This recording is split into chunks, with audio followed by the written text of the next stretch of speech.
NASA announced that the Boeing Starliner, which transported astronauts Suni Williams and Butch Wilmore to the International Space Station in early June, will finally return to Earth. However, when the spacecraft returns, Williams and Wilmore will not be on it.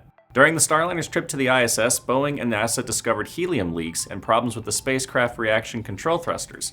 These issues extended the astronauts' originally scheduled 8-day mission, and the return has been postponed to next year.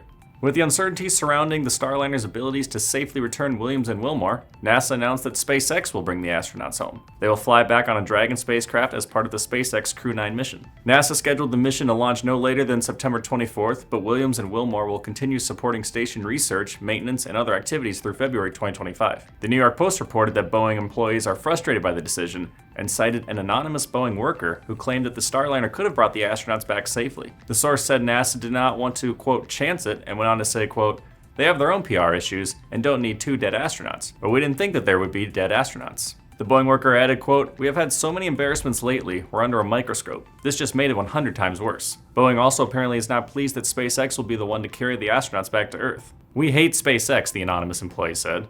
We talk expletive about them all the time, and now they're bailing us out. I'm Nolan Beilstein, this is Manufacturing Now.